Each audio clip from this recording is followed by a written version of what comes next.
Dear students, welcome to Advanced Science Academy. I'm your instructor Ahmed Saeed. बेटे जैसा कि हमने सेकंड ईयर फिजिक्स को शुरू किया था और उसके हमने फर्स्ट चैप्टर कंप्लीट किया था। आज सेकंड चैप्टर को पढ़ते हैं। सेकंड चैप्टर का बेटा सबसे इंपॉर्टेंट जो टॉपिक है वो हमारे पास है force on a current carrying conductor. Current carrying conductor है जिसके ऊपर जो है वो एक एक्सटर्नल फोर्स एक्ट करती है, जिसकी वजह से क्या होता है कि वो जो कंडक्टर है वो उन रेल्स के ऊपर मूव करता है। बेटे इसकी डायग्राम को सबसे पहले समझते हैं। अगर हमने डायग्रामेटिकल स्ट्रक्चर समझ लिया तो इसको आगे एलैबोरेट करना और ज्यादा डिफिकल्ट नहीं होगा।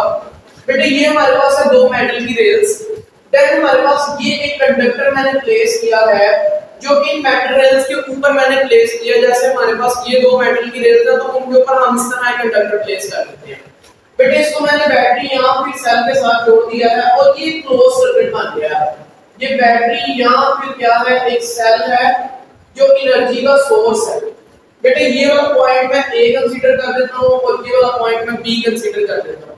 बेटे यहाँ पे हमारे पास एक एक्सटर्नल मैग्नेटिक फील्ड बी है जो अपवर्ड डायरेक्शन में एक्ट कर रही है, कुछ इस डायरेक्शन में होगी वो वाली मैग्नेटिक फील्ड। बेटे जब क्या होगा, आप इस बैटरी या सेल को ऑन करेंगे तो आपको पता है कि करंट हाई पोटेंशियल से मूव करता हुआ लो पोटेंशियल की तरफ मूव करना शुरू कर देगा। ये पॉजिटिव से निकलेगा और नेगेटिव की तरफ मूव करेगा। बेटा आप देख रहे हैं कि ये पॉइंट, एक तो ये सेल, दूसरा ए बी, और ये जो है वो एक क्लोज लूप बना रहे हैं। तो आपको पता है करंट के फ्लो होने के लिए क्या होना चाहिए, क्लोज लूप का होना बहुत ज्यादा जरूरी है। बेटे ये हमारे पास एक क्लोज लूप जब हो जाएगा तो फिर करंट फ्लो करना शुरू कर देगा। जब करंट इसके अंदर से फ्लो करेगा तो आपको पता है राइट हैंड ग्रिप रूल की तौर पर कि जब भी इसके प्रिंसिपल को इंडिकेट करना हो तो हम क्या करते हैं, राइट हैंड ग्रिप रूल से इसको सॉल्व करते हैं। और वो क्या है कि when a conductor placed in an external magnetic field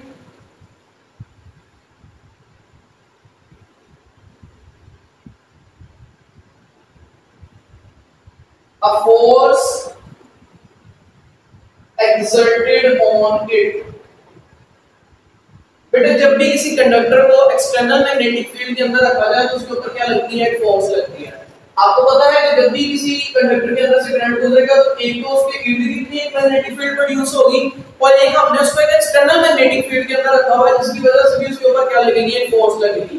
वो एक्सटर्नल मैग्नेटिक फील्ड इस इंटरनल मैग्नेटिक फील्ड को क्या करती है, अपोज करती है, जिसकी वजह से इस कंडक्टर के ऊपर इस डायरेक्शन में एक फोर्स एक्ट होगी जो कि क्या होगी, जिसकी वजह से क्या होगा, ये कंडक्टर रोल करता हुआ इसकी तरफ मूव करना शुरू कर देगा बैटरी को, और हम सपोज कर लेते हैं वो यहाँ पे आके क्या हो गया, रुक गया।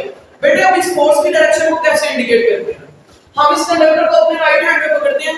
ये जो हमारा थंब है वो इंडिकेट करता है एक्सटर्नल फोर्स की डायरेक्शन को, और ये जो हमारी कर्लिंग फिंगर है ये इंडिकेट करती है मैग्नेटिक फील्ड की डायरेक्शन को, और ये जो हमारी फिस्ट की डायरेक्शन है वो हमें इंडिकेट करती है कि ये फोर्स उस कंडक्टर के ऊपर किस डायरेक्शन के ऊपर एक्ट कर रही है। तो जब हम उसको इस डायरेक्शन में पकड़ेंगे तो ये जो हमारी फिस्ट है ये हमें बताती है कि फोर्स जो है वो किस डायरेक्शन में लग रही है, इस डायरेक्शन के अंदर लग रही है। बेटे ये कंडक्टर जो है वो रोल करता हुआ इस पॉइंट पे आ जाएगा। अब आपने थोड़ी सी चेंजिंग करनी है, वो चेंजिंग क्या करेंगे, आप इस इनको थोड़ा सा चेंज कर दें, इसके टर्मिनल को चेंज कर दें, इसको पॉजिटिव कर दें और इसको नेगेटिव कर दें। जब हम इनकी डायरेक्शन को चेंज करेंगे तो पहले कंडक्टर मूव करता हुआ इस पॉइंट पे है, अब वो मूव करता हुआ कहां पे चला जाएगा, away the cell, away from the cell of battery चला जाएगा। इससे ये साबित होता है कि इसके ऊपर जब आप बैटरी के टर्मिनल्स को चेंज करते हैं तो उसके ऊपर फोर्स की डायरेक्शन भी क्या हो जाती है, चेंज हो जाती है।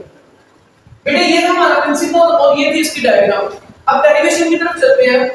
जब भी किसी कंडक्टर को एक्सटर्नल मैग्नेटिक फील्ड के अंदर रखा जाए तो उसके ऊपर ये फोर्स एक्ट करती है। बेटे अब ये फोर्स किन फैक्टर्स पे डिपेंड करती है उसको सोल्व करते हैं। ये फोर्स एक तो डिपेंड करती है लेंथ के ऊपर। इस कंडक्टर की लेंथ जितनी ज्यादा होगी उतना ही इसके ऊपर फोर्स भी ज्यादा एक्ट करेगी।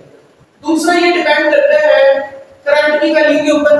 जितना अमाउंट ऑफ करंट इसके अंदर से गुजरेगा उतना ही इसके ऊपर फोर्स ज्यादा लगेगी, और जितनी अमाउंट ऑफ करंट कम होगी उतनी इसके ऊपर फोर्स भी कम लगेगी। तीसरा ये डिपेंड करता है मैग्नेटिक फील्ड के ऊपर। जितनी आप एक्सटर्नल मैग्नेटिक फील्ड ज्यादा स्ट्रांग होगी उतनी फोर्स भी ज्यादा लगेगी, और जितनी एक्सटर्नल मैग्नेटिक फील्ड वीक होगी उतनी फोर्स भी वीक लगेगी। देन जो हमारे पास फोर्थ फैक्टर है वो है जी इन दोनों के दरमियान में बनने वाला एंगल, जो कि क्या है, साइन अल्फा। जितना अगर ये एंगल 90 डिग्री पे होगा तो आपको पता है sin 90 जो है वो 1 के बराबर होता है, तो sin 90 में जो फोर्स है वो क्या होगी हमारे पास मैक्सिमम होगी। बेटे इसको एक दफा रीराइट करते हैं, दोबारा लिखते हैं और हम इसको कैसे लिखेंगे कि ये जो फोर्स है वो डायरेक्टली प्रोपोर्शनल है करंट के लेंथ के मैग्नेटिक फील्ड के और इन दोनों के दरमियान में बनने वाले एंगल में। आपको पता है डायरेक्टली प्रोपोर्शनल के साइन को खत्म किया जाए तो एक कांस्टेंट आता है और वो कांस्टेंट यहां पे क्या है k है, जिसे हम कहते हैं प्रोपोर्शनैलिटी कांस्टेंट। k की जो मैक्सिमम वैल्यू होती है वो कितनी है 1, तो जब हम उसको इसी जगह पे पुट करेंगे तो ये बन जाएगा ILB sin अल्फा। बेटे अगर दोनों फैक्टर्स जैसे हमारे पास ये लेंथ है, सॉरी हमारे पास जो करंट मैग्नेटिक फील्ड है और जो करंट कंडक्टर की लेंथ वाला फैक्टर है, उन दोनों के दरमियान में जो बनने वाला एंगल है अगर वो 90 डिग्री हो तो फिर हमारे पास sin की वैल्यू 90 किसके बराबर होगी 1 के बराबर।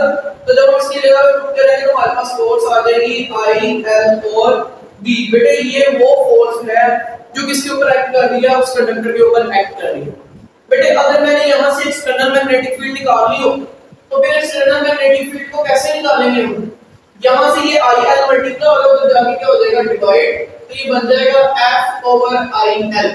बेटे ये हमारे पास क्या है मैग्नेटिक फ्लक्स है या मैग्नेटिक फील्ड स्ट्रेंथ है, जिसका अगर मैं यूनिट निकालना चाहूं तो वो यूनिट मेरे पास क्या होगा, मैग्नेटिक फील्ड का यूनिट होता है टेस्ला, फोर्स का यूनिट होता है न्यूटन, करंट का यूनिट होता है एम्पियर और लेंथ का जो यूनिट होता है वो है मीटर। अगर मैंने इस टेस्ला की डेफिनेशन फाइंड करनी हो तो क्या होगी, अगर मेरे पास उस कंडक्टर की लेंथ कितनी हो 1 मीटर हो और उसके अंदर से गुजरने वाला करंट जो है वो 1 एम्पियर हो तो उसके ऊपर जो फोर्स लगेगी वो कितनी होगी 1 न्यूटन। तो ये जो टोटल फैक्टर जो है वो किसके बराबर होगा, हमारे पास 1 टेस्ला के बराबर होगा। बेटे 1 टेस्ला को अगर मैंने फिर से एक्सप्लेन करना हो इसके सिंपलेस्ट यूनिट में तो ये बन जाएगा हमारे पास न्यूटन पर एम्पियर पर मीटर। ये हमारे पास क्या है 1 टेस्ला की डेफिनेशन है।